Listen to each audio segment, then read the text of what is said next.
Wonder by R.J. Policio. I'm going to read to you August through the Peephole.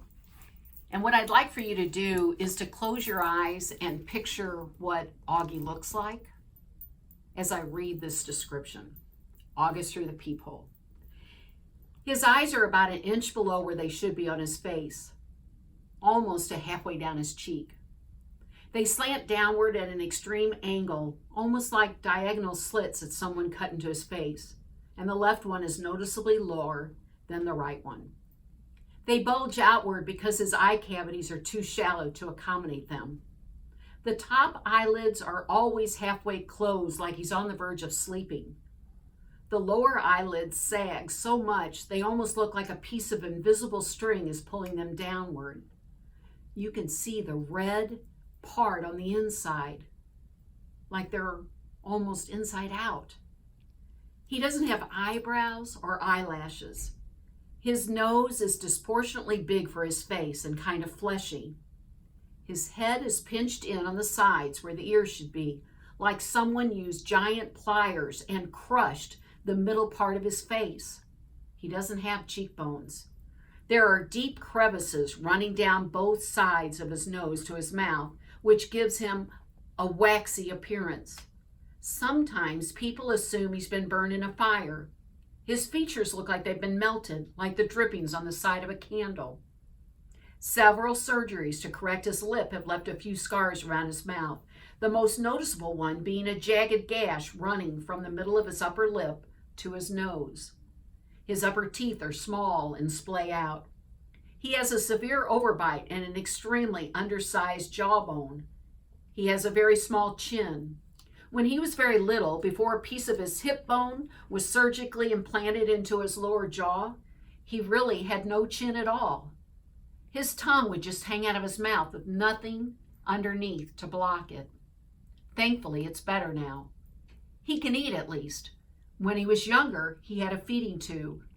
And he can talk.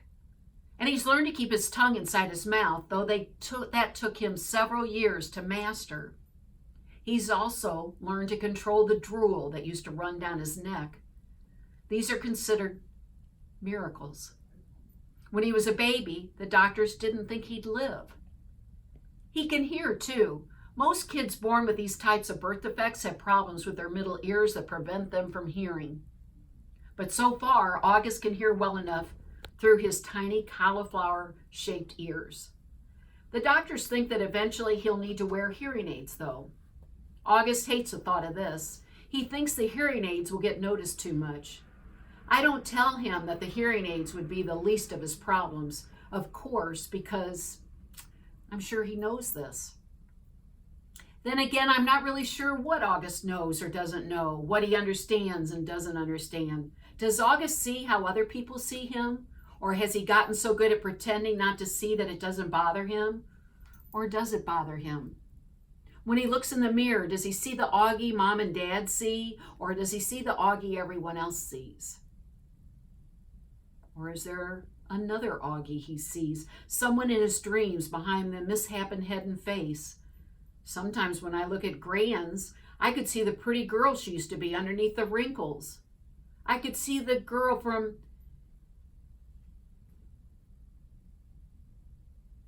Oh my goodness, teachers, you need to be prepared to know what you're reading, because I've come up to a country that I'm not certain how to pronounce. I know it's not pronounced the way it's spelled. It's something similar. Ipanema. Inside the old lady walk. Does August see himself as he might have looked without that single gene that caused the catastrophe of his face? I wish I could ask him this stuff. I wish he would tell me how he feels.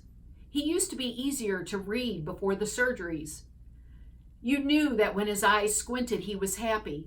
When his mouth was straight, that he was being mischievous. When his cheeks trembled, he was about to cry.